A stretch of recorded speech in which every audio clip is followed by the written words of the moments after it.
আকৰ্ষণ মূৰ্ত হোৱা। ওম শান্তি। আজিৰ মুৰলী 17 তাৰিখ 9 মাহ 2023। অব্যক্ত বাপদাদাৰ অব্যক্ত মুৰলী। ব্যৰ্থ বাণী, অশান্ত কৰা বাণীৰ পৰা নিজক মুক্ত কৰি বাণীৰ মিতব্যয় কৰা। বৰদান। লৌকিকক অলৌকিকলৈ পৰিৱৰ্তন কৰি ঘৰক মন্দিৰ কৰি তোলোতা আকৰ্ষণ মূৰ্ত হোৱা। প্ৰবৃত্তিত থাকি ঘৰৰ বায়ুমণ্ডল এনেকুৱা কৰি তোলা য'ত কোনো লৌকিকতা যাতে নাথাকে। যিয়ে আহে অনুভৱ কৰক যে এয়া অলৌকিক, লৌকিক নহয়। এখন সাধাৰণ ঘৰ নহয়, মন্দিৰ।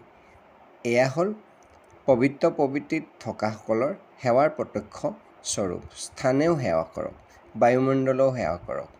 যেনেকৈ মন্দিৰৰ বায়ুমণ্ডলে সকলোকে আকৰ্ষিত কৰে, তেনেকৈ তোমালোক ঘৰৰ পৰা পবিত্ৰতাৰ সুবাস নিৰ্গত হওক। তেতিয়া সেই সুবাস চাৰিওফালে বিয়পি পৰিব আৰু সকলোকে আকৰ্ষিত কৰিব। শ্লোগান: মন বুদ্ধিক দৃঢ়তাৰে একাগ্ৰ কৰি দুৰ্বলতাবোৰক ভস্ম কৰি দিয়া। তেতিয়া সঁচা যোগী বুলি কোৱা হ'ব। ওম শান্তি।